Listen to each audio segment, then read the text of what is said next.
Apple's expected to replace the current AirPods 2 and 3 with the AirPods 4 this fall, which will come in two versions, a $129 base model and a higher-end $179 model. The lower-cost AirPods 4 will feature a new design, which will be a combination of AirPods 3 and AirPods Pro, with stems that are significantly shorter, a body that's slightly reshaped to optimize for fit and comfort, and a case that's wider and shorter.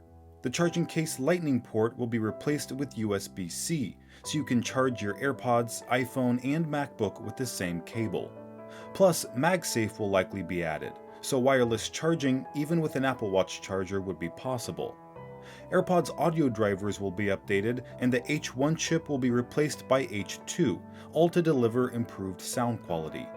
While Bluetooth 5.3 would offer a faster and more reliable wireless connection, plus improved power efficiency, which could contribute to longer battery life, likely increasing from 5 hours to 6 or even 6.5. AirPods 4 will also be IPX4 rated, which means they'll be sweat and water resistant for non-water sports and exercise.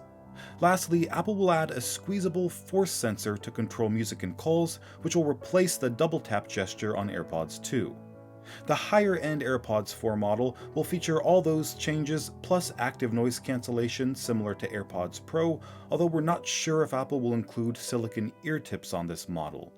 Plus, a speaker will be added to the case that chimes when connected to power and plays a sound for Find My Location tracking.